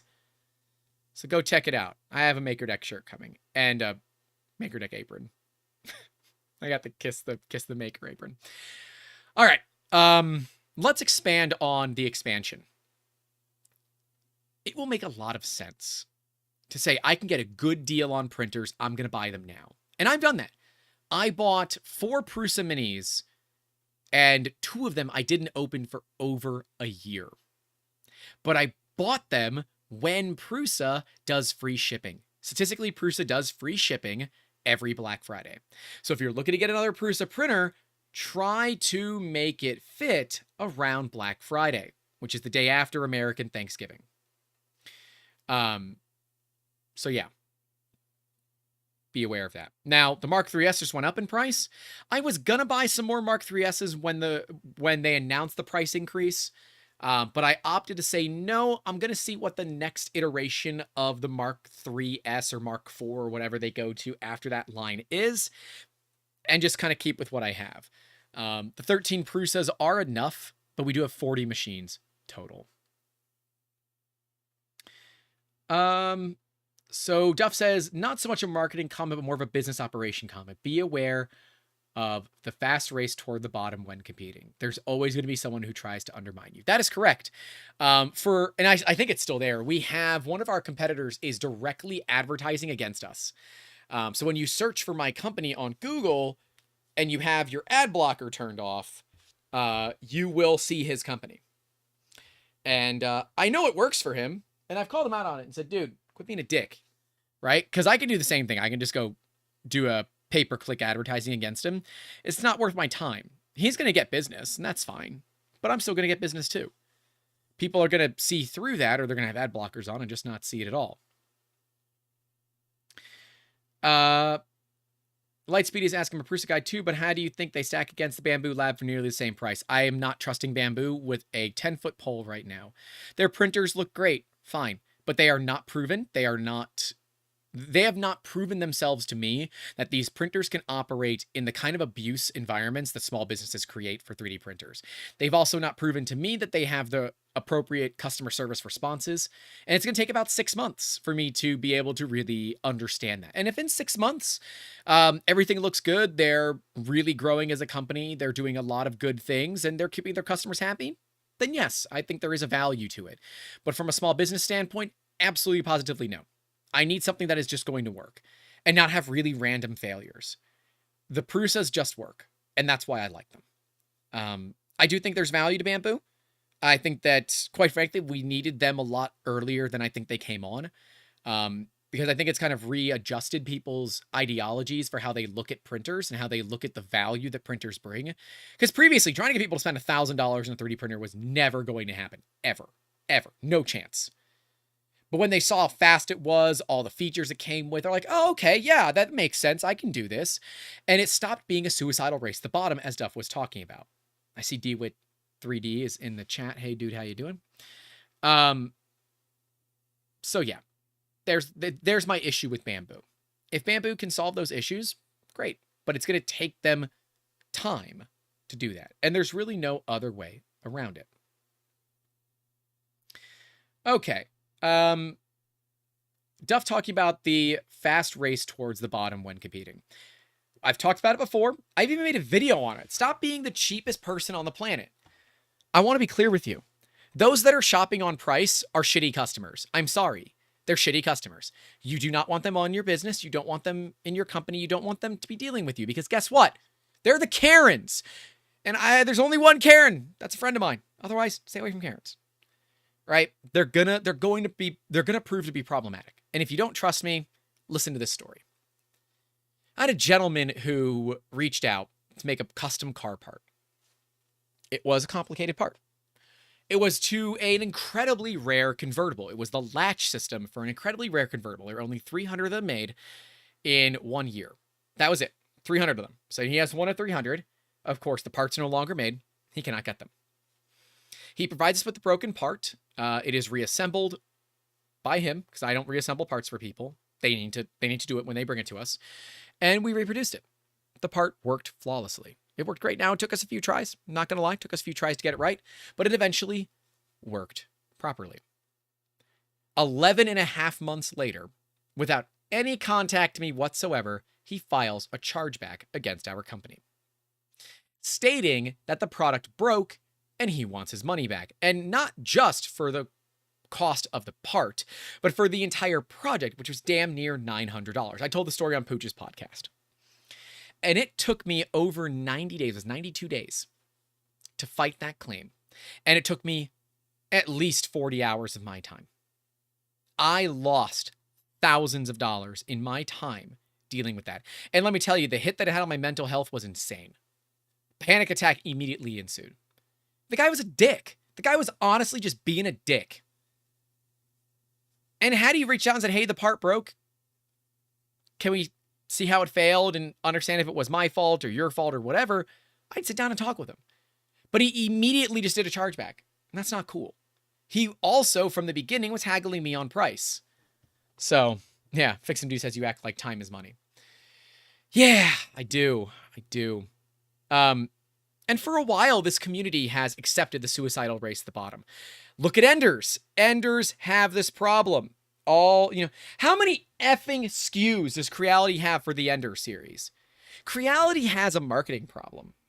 And if you don't believe me, go to Amazon and type in Ender 3 and see how many Ender 3s exist from different vendors. from Creality. I mean, gosh, there's got to be 10 or 12 different Ender variants right now. They make one little change and they release it as a brand new Ender. And it means that there's a overload of information. Yeah. Kind of a problem. But then you look at like Micro Center that does $100 Ender 3s. Dirt cheap, right? If you have a Micro Center near you and you want to dick around with a cheap 3D printer, $100 Ender 3, you're not going to get a better deal than that. But you're going to spend a lot of time on it. And at what point does that not transition to being a proper business move, right? Okay. When we look at advertising, people have the term marketing and advertising. They're two very different things. Marketing fully encompasses advertising, but advertising does not encompass marketing, in my opinion. So, grain of salt that, of course, but in my opinion. Marketing is the vast way for you to get your name out there to people in general, period. Advertising is paying and putting your name in specific areas, right? Marketing is broad spectrum. Advertising is much less broad spectrum. It is very, very well focused. Like, advertising is when Squarespace does an ad integration with proper printing or, something like that. That is advertising. Marketing is me telling you all about AppSumo when they didn't pay me at all to do that, but it is valuable to small businesses. That's marketing. They know they have value. They operate on referral business. That's how they get their money. So, yeah. Advertising is not something that, generally speaking, brand new small businesses will ever need to do for a while. Why? Because you cannot afford it. You can't afford to market. Or you can't afford to advertise, so don't. 3D Musketeers cannot afford pay-per-click advertising right now. Can't do it. And I'm not going to. Like, I could put $500 a month into CPC ads on something, but guess what? I don't know advertising. I don't understand pay-per-click advertising with Google. I do not understand advertising as it is for SEO and that kind of thing. So I kind of guess. And I'm not going to toss money at something that I don't know a ton about. I will toss my time. That's easy. No problem. I got tons of that, for the most part. When I'm not sleeping, I got time. And as Geek Toy Box says, word of mouth is amazing. Do good for others. I've literally read a Google review that I got today, right? Today. It came in earlier. Actually came in during the podcast, which is pretty cool. I dig that. Now I can't find it anymore. Is it in my email? Yes. Okay. So yes, like the guy left a review, right? 5-star review on Google, right? And that is awesome. Always reply. Always reply. And I don't know what it was from. I don't know what the part was. I assume it's the part that they just came and picked up.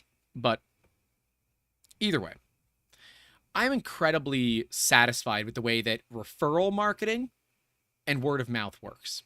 If you do a good job, it gets around. If you do a bad job, it gets around way faster. Remember, you need about 10 good interactions to 1 bad interaction. Be careful. Don't be a dick. Rule number 1, don't be a dick. Rule number 2, if you're going to be a dick, be a big one. If you're going to torpedo the relationship with the customer anyways, torpedo the damn thing. Send it to the depths of hell.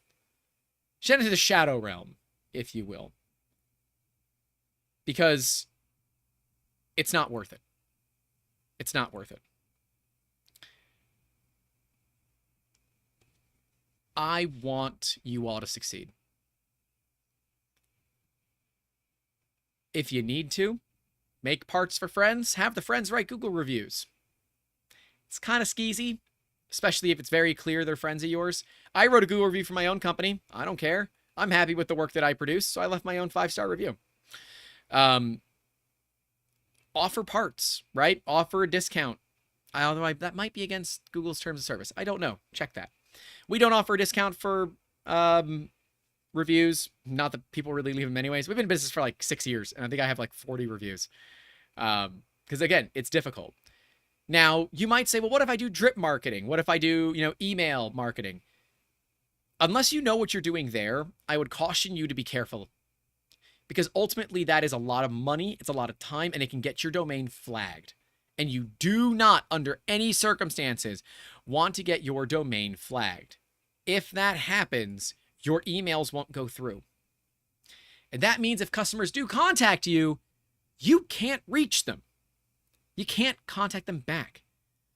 Like one of our customers right now, I have to talk to them via my personal email because for some reason, they don't know, and neither does their IT department, my company email does not go through. Period. I do not know why.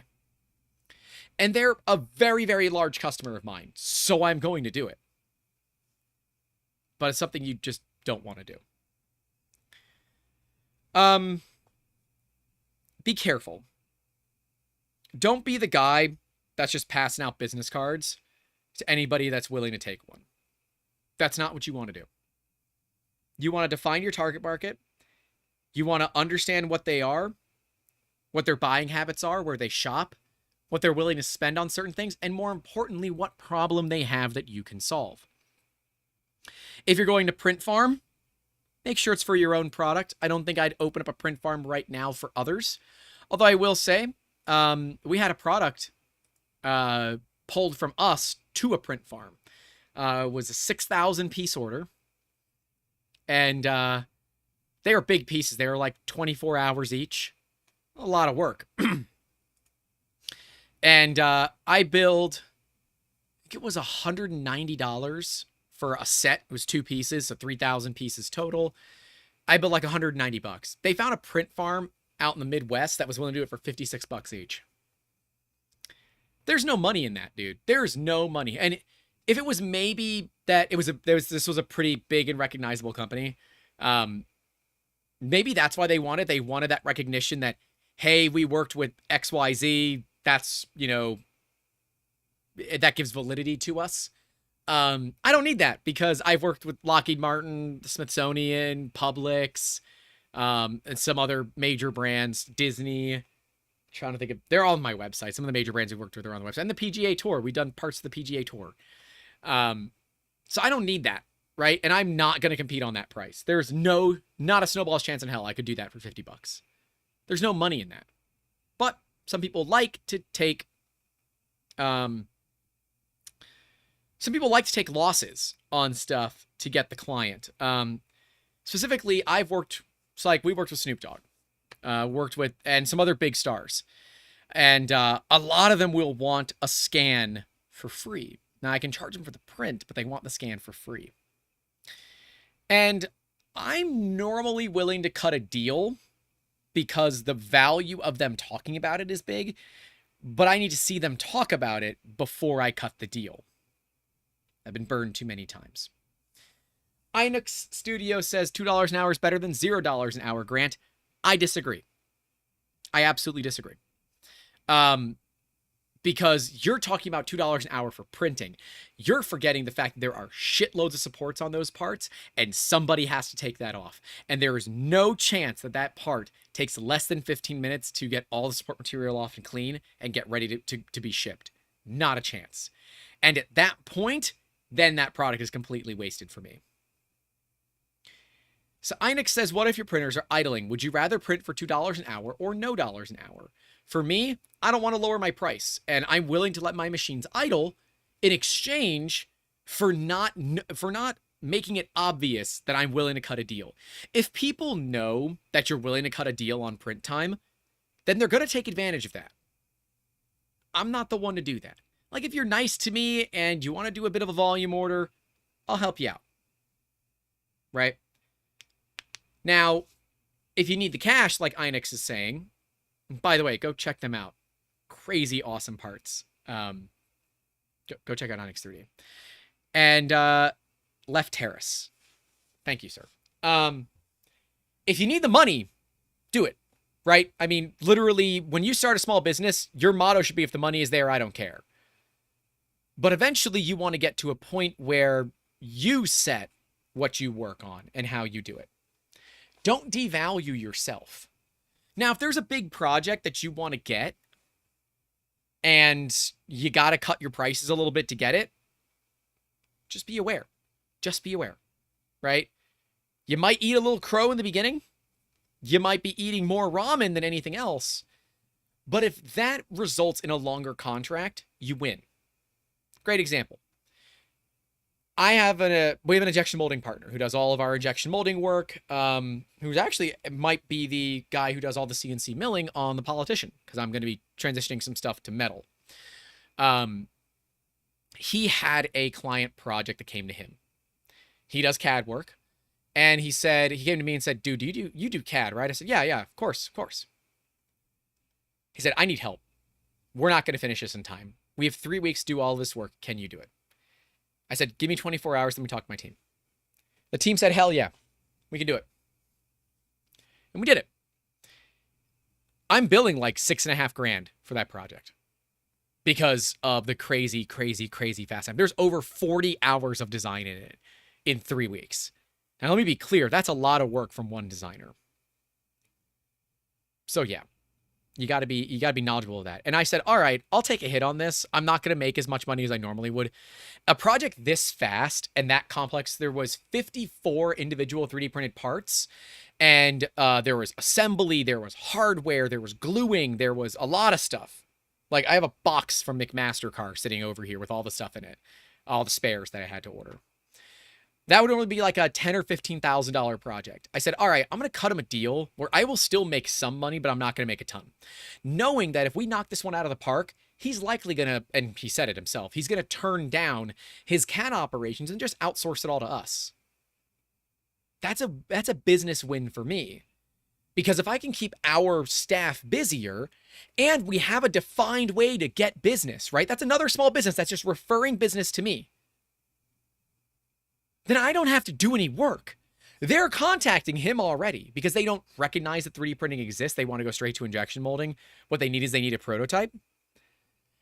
So they go to him. He sends them to me. Sometimes he's going to be the one that does all the intermediary work, so they'll never know that we are involved. But we're the people behind the curtains for a lot of companies. So I don't particularly give a shit. That's a relationship that has more value beyond a one-time job.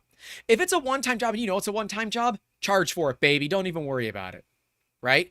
And if they say, oh, if you give me the bulk pricing now, I'll come back and do an order of 1,000. Contracts. Put it on paper, bitch. I want that ink on paper. I want it legally binding because I have been burned too many damn times by people that say, yeah, I'm going to come back and make a big order. And then it's fucking crickets. I am so pissed at people that do that. I'm even more pissed at people that just ghost you. That's a dick move too. Don't do that.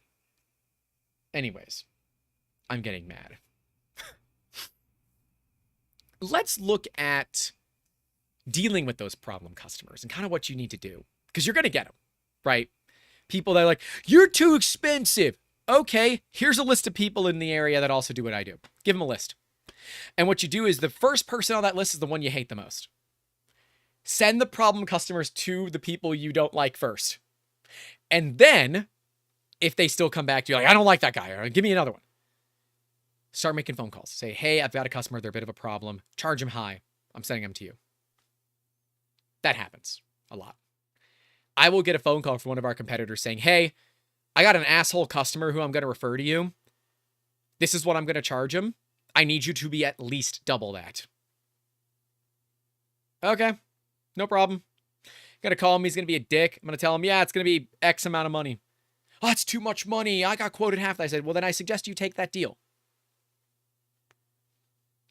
Have people that you work with, that you have relationships with. Remember, the power of networking is more valuable than anything. It's not what you know, it's who you know. Sherman Act. I have no idea what the Sherman Act is. But okay, I can look it up. It's probably a law. I don't know. What is the Sherman Act? Let's find out.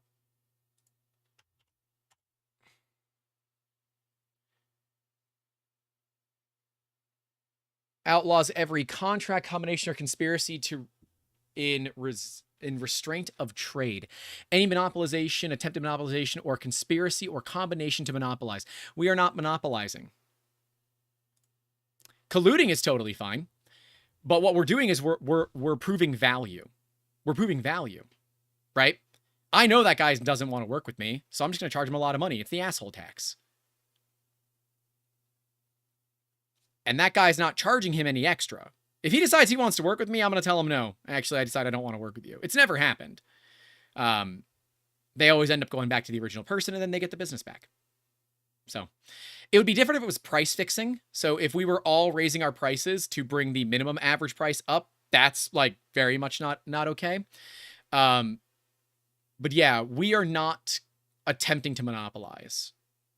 It's just, people working together, right? It's one small business trying to protect themselves by having another small business jump in and help. So it's not a Sherman Act problem, but I'm not a lawyer. Yeah, that's an FTC thing. Damn, that's pretty cool. Anyways, when we look at getting those relationships, you need to be vulnerable. And vulnerability can be complicated when you're new. You need to kind of admit the fact that you're new. If you have competitors locally, go to them. Say, hey, I'm starting up a business doing 3D printing. I know you do it too. I'd love to sit down with you and talk with you. I don't want to compete with you. I want to work in different markets, but I want to make sure that I'm not going to step on your toes. I don't want you to feel threatened. I want us to be able to work together in harmony. There's a big value to this. If you work with an established company that already does this work, you're then able to outsource work should you need it. Like, I don't own any Markforged printers, but we offer it as a service because we work with one of the largest print farms of Markforges in the nation, and they give me amazing rates. It gives me enough meat on the bone to make some money. They're very happy with the wholesale rate because they know that by the time they get the part, it is done, it's supported. They just literally put it in the machine, and I even provide them the settings, and they click print. They need to do nothing else. I've done all that work, right? So they're discounting their rate because they don't have any work to do. I email them with the part. I know how much it costs because I have the Eiger software here, which is what Markforges run. And I give them a credit card number to charge. We're done. Then the part shows up at my door, and I take it to the client. The client's none the wiser. And in fact, a lot of times, I can beat traditional prices. There's a value to that to me because Markforged printers, the good ones, right, the ones that do the actual continuous fiber, start at $20,000 US. And there is no way as a starting business that you can afford $20,000 US. So you need to look at how you can work with other people. That to me is more valuable. It is more valuable to me to see people work with others, to see people work with other businesses, right, than it is for me to see you compete. Yeah, you're still going to compete intrinsically, but help somebody out, right? Big cosplayers local to me. I got double shipped an order from Polymaker.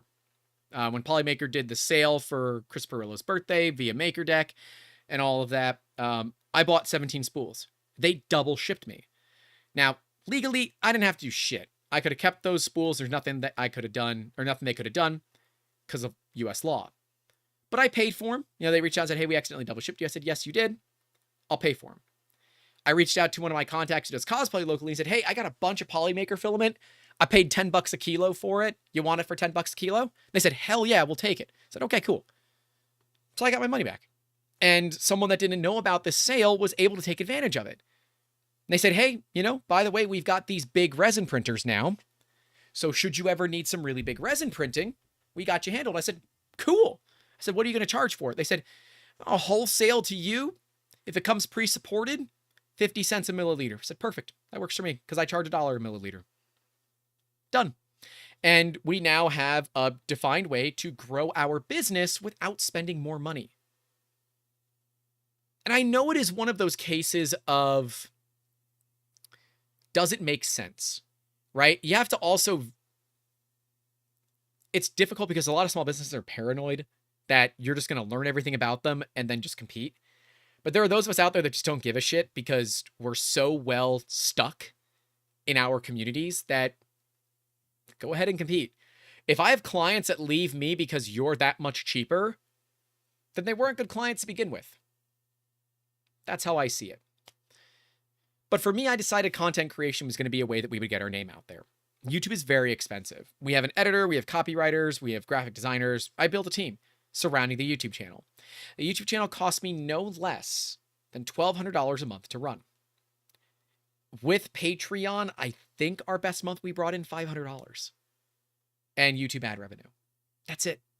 Like, it's a massive loss leader for the business, but it is cheap marketing. When I have videos that get 3, 4, 5, 6,000 views and people reach out and said, hey, I saw your video on this and you said that you do 3D printing. I have a project. Could you do it for me? Yeah, I can. And that's pretty cool because they've learned about this. And when people reach out to me and they have questions, right? Inventors reach out and say, how does all this work? I got videos I can send them. Fix and Duty is saying YouTube costs you $1,200 a month. Yes, it does. That's because of staff, right? That's my cost to have the staff that assist me in making the channel possible. At least. So a lot of times it's quite a bit more than that. But that's okay, right? It's a marketing expense that I am willing to do because I see the long tail value of it. If you have spare time, social media is a great way. We talked about this in the beginning. If you have spare time, social media is a great way to get your name out there and talk to other people. Be involved in the groups. Don't go hawking your wares too much, right? If you want to be on Reddit and help people out, fine. But Reddit is really problematic with spam, and people will, I don't know, they get mad at you for shilling your own business when you're just trying to survive, and that's just stupid. So, I don't know. Places like TikTok, Instagram, Twitter, Facebook, YouTube, Pinterest. If your target markets are there, you better be making the content they want to look for, right?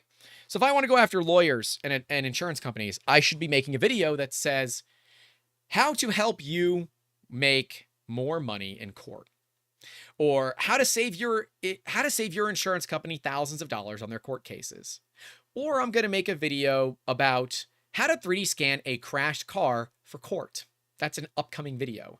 When Florida is not incredibly hot, I will be going to scan a crashed car for a video. And we're going to be showing all about it. We're going to show how it works, why it works, and all of that. I'm going to show how the sausage is made, if you will. So ultimately, make the relationships, talk to people. Don't be afraid. You're going to hear no a lot. It's okay. No is fine. When they say no, ask why. Ask why they said no. Why do you not want to work with me? They might tell you, they might say, I just don't like you. Your prices are too high. You don't know what you're doing. You didn't say this right. And if you can get that advice, it'll be very valuable. A lot of times people say, well, I don't know, I don't like you. I said, all right, let me rephrase it. I know you don't want to work with me, and I'm trying to get better so that the next person I meet might say yes. Could you provide me with any assistance as to why or what could help you say yes next time? And if you don't want me to contact you again, that's totally fine. I understand. But I want to get better. And the no's are way more valuable to me as a business owner than the yeses. Can you help me? Being vulnerable like that, I don't know, it's a guard thing. People will instantly, they'll come down, right? They'll put their guard down. Duff says, just don't say no when they ask you to leave. You can ask why. Yeah, okay, no problem. Just want to make sure that I know why you want me to leave. It's no problem. Just so I get a better idea so I don't make this mistake again. Be honest with people. It's the best way that you can produce things. It's the best way that you can have success in life, in business, personal, or otherwise. Honesty can be tough because being vulnerable is difficult. And I recommend that you find a place or a group or whomever that you can talk to and hang out with. I will say there's big groups that hang out on Discords often. And it'd be great if you're in a Discord and there's a video chat or whatever. You hop on there and you talk to people. Learn to be comfortable around people and you'll be all right. Dan is asking, any pointers for beginners that move from customer sales as a private person, how to keep the actual customers when I move from being a company, move to being a company and I have to charge more? I mean, dude, you just blame it on inflation. Like, if you need to charge more, if you realize for some reason that you're priced too low and you really just don't feel like telling them the truth, which is, oh, my price was too low and I didn't realize it. My supplier raised their prices, inflation, overhead went up, rent increased. All of these are very valid reasons that nobody ever questions because it's a legitimate thing. Rent is going up. Prices for things are going up. Lead times are going up. People are requesting more money. It's a thing.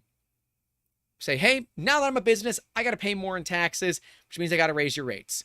If you need to go find somebody else, here's a list of people that I might recommend. But if you understand that this is just part of the cost of doing business, especially when, you're doing customer sales, if they're not willing to pay you more money for the same or better service, then they're not valuing you as a person. Now, that does not mean go ask for a raise every damn day, but also understand what you're going to be doing. If it's a 5 or 10% raise, normally people aren't going to bother. They're saying, yeah, no problem. I understand. But if you're looking for more than 10, you better have a good excuse. So,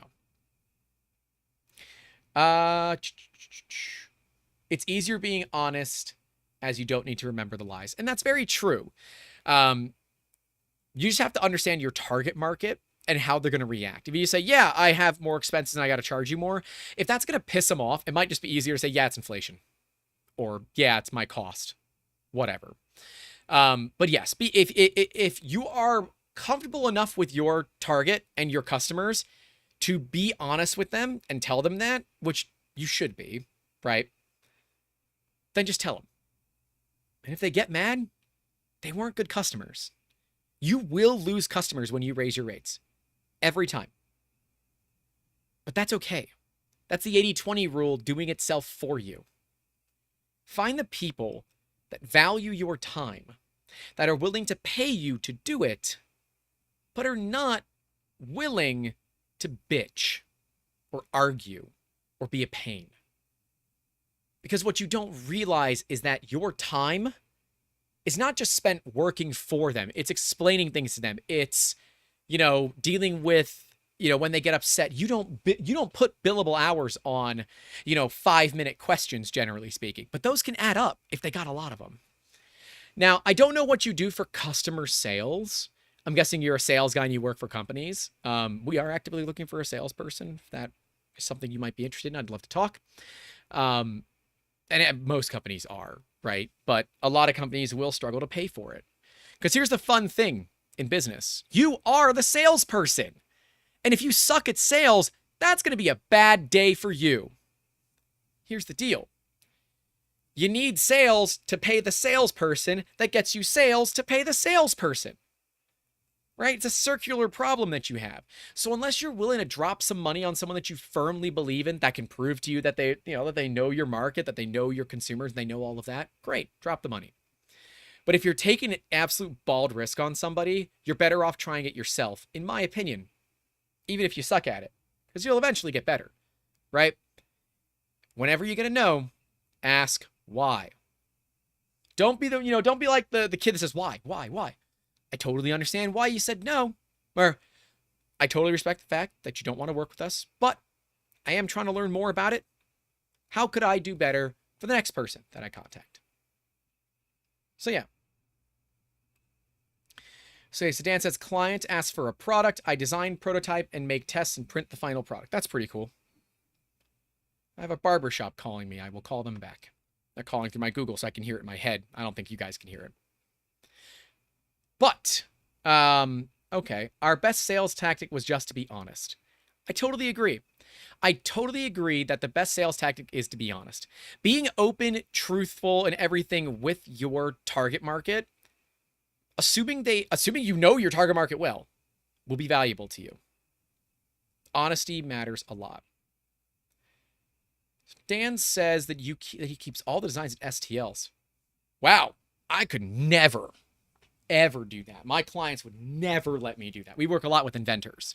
There is not a snowball's chance in hell they would let me that they would let me keep the STLs and designs. In fact, they have me sign paperwork to assign it all over to them as soon as they pay. So, but hey, if you got a good market that works for you, and your expenses aren't that much higher as a business, because you're still paying taxes on the income, right? It's classified under your taxes as, I think it is, income other, right? Other income. And it's still taxed if it's a sole proprietorship, right? You still get taxed the same way. But having the business gives you that level of protection that you wouldn't necessarily get otherwise. My clients pay only the final printed products, never pay the prototyping CAD hours. Huh. That's an interesting business model. I'd be curious to know what it works out for you per hour. That's interesting because so our business model is customers pay by the hour for design. I give them an accurate quote up front. So if I say it's going to take 2 hours, it takes me 3, sucks to be me. I've gotten really good at quoting and I don't make mistakes very often. I make them every now and then. I made one the other day. I quoted 2 hours, but I didn't understand what they really needed. And I don't think they described it very well to me. And I said, hey, this is harder than I expected. Let's jump on a call. Let's do it together. We got it done in about 2.5 hours. I will eat that extra half hour and not really worry about it because I like this client. They're a good person. They're very nice. And they understood when I had some personal things come up that I needed some time. So that's worth it to me. But make sure you're not undervaluing yourself. Please. You don't want that. You definitely don't want that. So yeah, any final questions before we wrap this one up? We are over 2 hours now, so I do want to wrap this thing up here pretty quick. I am getting very tired. My social batteries are running out, even though I'm just talking to a camera. So if you guys have any final questions, I'll happily answer them. Otherwise, we're probably going to call this one pretty much done. I hope it worked. I know it was very scatterbrained. It's complicated for me to stay on subject when I'm also reading chat. So I think maybe for these solo ones, I shouldn't read chat. We looked at marketing versus advertising. We looked at Maker Challenge. We looked at Imposter Syndrome. We looked at starting the business. We looked at target markets. We looked at customer persona. Cool. I covered all the topics I wanted to cover. So if you guys have any final questions, put them in the comments. And we'll go from there. One last Grant rant. No. I mean, I can do the Shia LaBeouf, just do it, right? Just get out there and get it done. Get out there, take a risk. You might fail. Screw it. Get it done. If I can help, reach out to me directly, right? YouTube at 30musketeers.com. You can email. It goes directly to my inbox, or it goes to info account, then the info account goes to me. You can email me. I will respond. So if you have any questions about your business specifically, and if you're not geo too close to me, I will help you out a lot more. Right? I'm always worried about helping out local businesses because at some point you do kind of have to give up the keys to the kingdom and tell people about your margins. But I will say my margins are good. And that's why I don't mind letting my printer sit idle. I'd rather have good prints that make me good money and idle printers when they don't than be working my ass off for $2 an hour. It's not worth it. Not to me. I thank you guys for coming out. Stay safe out there. Don't forget to call your loved ones, like the stream, subscribe if you haven't, and as always, keep making awesome. Season 2, episode 50, man. 102 episodes weekly. It's crazy. Have a good one.